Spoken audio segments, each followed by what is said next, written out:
Welcome to Grandpa D Cooking Vlogs. I am sure you are all familiar with chicken noodle soup. There's a lot of versions and style to cook the good old chicken soup. At this time, let's try another twist by using Sotanghon or glass or cellophane noodles instead of the usual egg noodles. There is no perfect or ideal noodle, but certainly Sotanghon would be a welcome change to your old-fashioned chicken noodle soup. Dice your chicken to bite size prior to sauteing. You may use dark or white meat or a combination of both. It's your choice.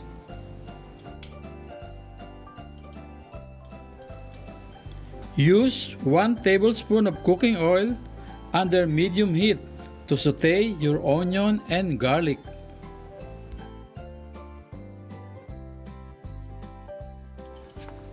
Saute the onion until it sweats.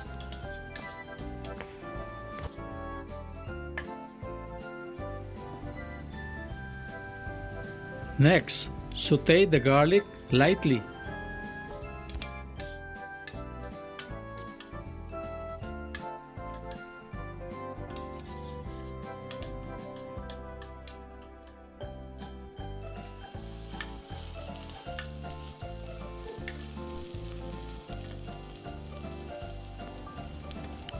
You can now add the chicken and continue stirring until it turns light brown and absorb the flavor and aroma of the aromatics.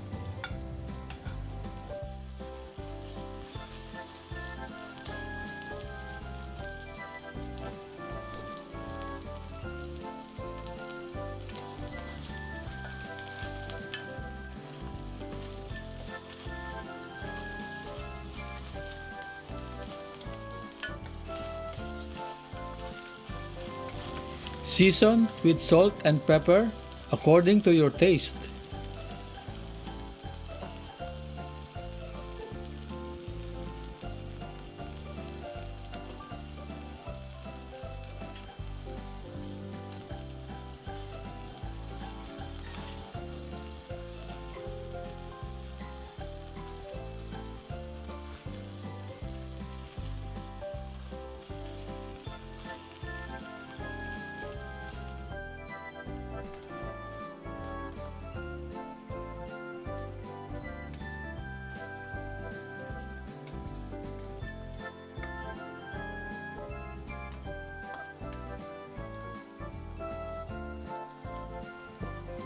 At this point, you may add about 4 cups of the liquid.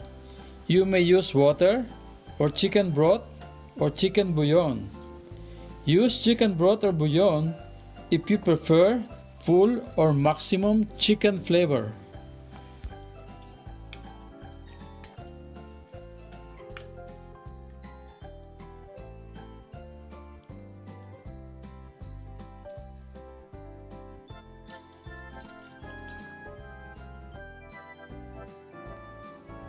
Cover and simmer for about 5 minutes. It is best to skim off the scum.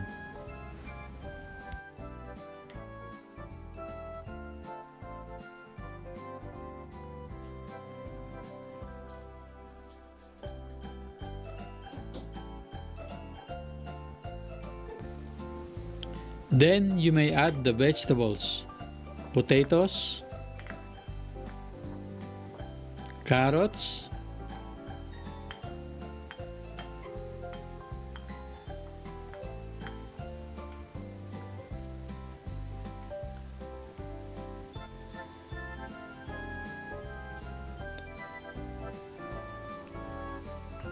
celery,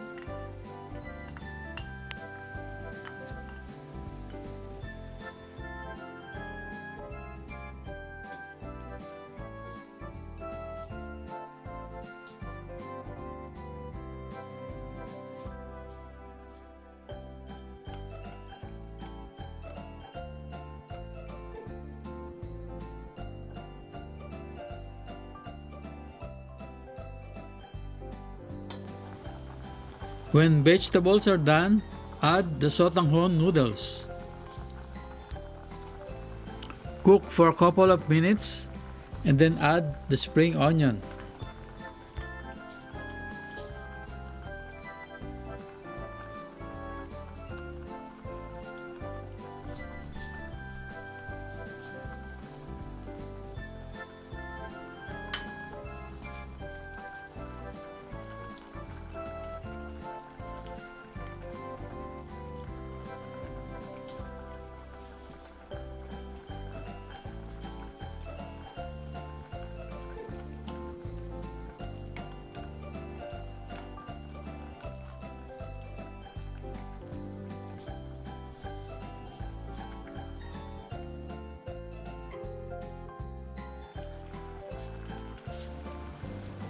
Our chicken Sotanghon is ready.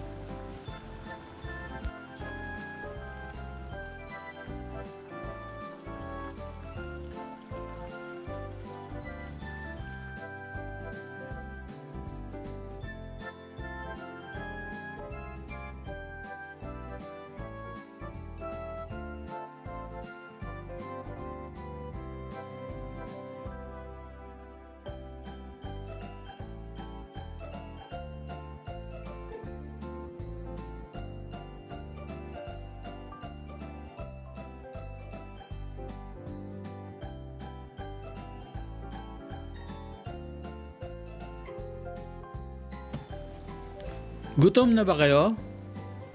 Kain na!